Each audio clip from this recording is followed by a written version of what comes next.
राधे राधे दोस्तों, आइए वैकुंठ चतुर्दशी की कथा सुनते हैं। पौराणिक कथा के अनुसार भगवान विष्णु ने कार्तिक माह की चतुर्दशी के दिन काशी के मणिकर्णिका घाट पर स्नान किया और भगवान शिव को 1000 कमल के पुष्प अर्पित करने का संकल्प किया। फिर भगवान विष्णु ने भगवान शिव का अभिषेक पूजन करना आरंभ किया। भगवान शिव ने भगवान विष्णु की परीक्षा लेने के लिए 1000 कमल में से एक कमल का फूल अदृश्य कर दिया। एक के बाद एक करके जब भगवान विष्णु ने सभी कमल के पुष्प शिव जी पर चढ़ाए तो उन्हें एक पुष्प कम मिला।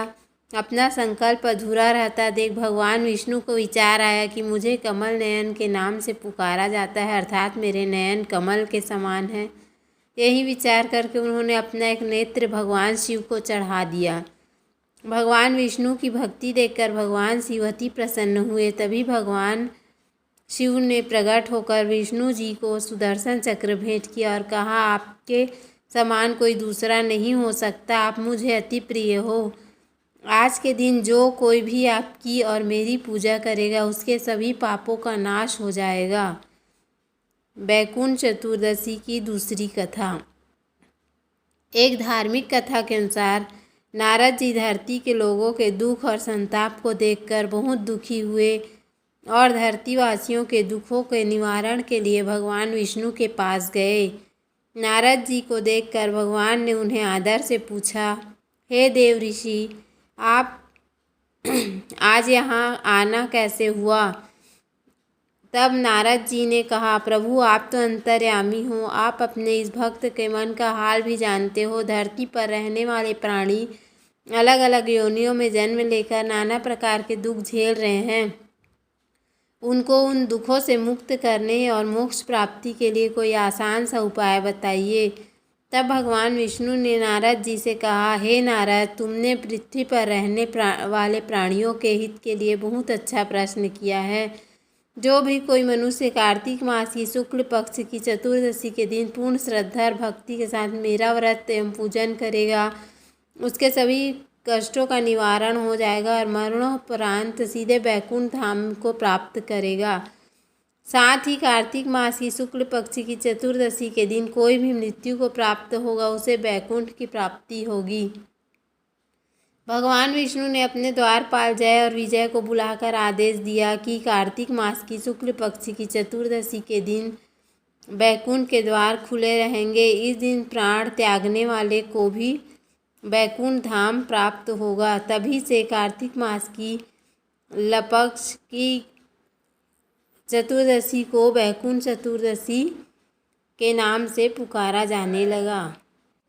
वैकुंठ चतुर्दशी की तीसरी कहानी। प्राचीन समय में एक गांव में एक ब्राह्मण रहता था। उसका नाम धनेश्वर था। जन्म से तो ये ब्राह्मण था, किंतु कर्म से बहुत ही पापी था।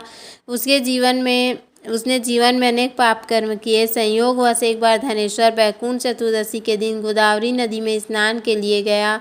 वहाँ बहुत से भक्त भगवान विष्णु की पूजा अर्चना कर रहे थे। भक्तों की उस भीड़ में और ऐसे धार्मिक वातावरण में धनेश्वर भी उनके साथ पूजा करने लगा। भक्तों की संगत से उसे भी पुण्य प्राप्त हुआ। इससे उसके समस्त पापों का नाश हो गया और मृत्यु के उपरांत वो वैकुंठ चला गया। वैकुंठ चतुर्दशी की चौथी कथा। एक अन्य पौराणिक कथा के अनुसार महाभारत युद्ध के बाद गंगा पुत्र भीष्म जब बाणों की शैया पर थे तब उन्होंने सूर्य के उत्तरायण पर प्राण त्यागने का निश्चय किया। वो कार्तिक मास का समय था जब सभी पांडव श्री कृष्ण के साथ भीष्म के पास राजधर्म का ज्ञान पाने के लिए जाते थे। भीष्म ने उन्हें राजधर्म, नीति, अर्थशास्त्र, मोक्ष आदि सभी विषयों पर उपदेश दिए। उनके द्वारा दिए गए उपदेशों को सुनकर भगवान श्री कृष्ण बहुत प्रभावित थे और उन्होंने भीष्म से कहा, और आपने अपने अनुभव और ज्ञान से सभी का मार्ग प्रशस्त किया है। आपके जैसा धर्मात्मा इस ज्ञानी अब कदाचित ही इस धरती पर पुनः जन्म लेगा। कार्तिक मास की इस एकादशी से लेकर कार्तिक मास की पूर्णिमा तक 5 दिनों को मैं आपकी स्मृति में भीष्म पंचक का नाम देता हूँ। जो भी भीष्म पंचक का व्रत करेगा उसके सभी पाप नष्ट हो जाएंगे। वो संसार के समस्त सुखों का उपभोग करके मरणोपरांत मोक्ष को प्राप्त करेगा। जय श्री विष्णु, जय श्री हरि, जय श्रीमन नारायण। आपने बैकुंठ चतुर्दशी की 4 कथाएं सुनी। उम्मीद है आपको हमारा वीडियो पसंद आया होगा। यदि हमारा वीडियो पसंद आया तो वीडियो को लाइक करें, चैनल को सब्सक्राइब करें। धन्यवाद। राधे राधे।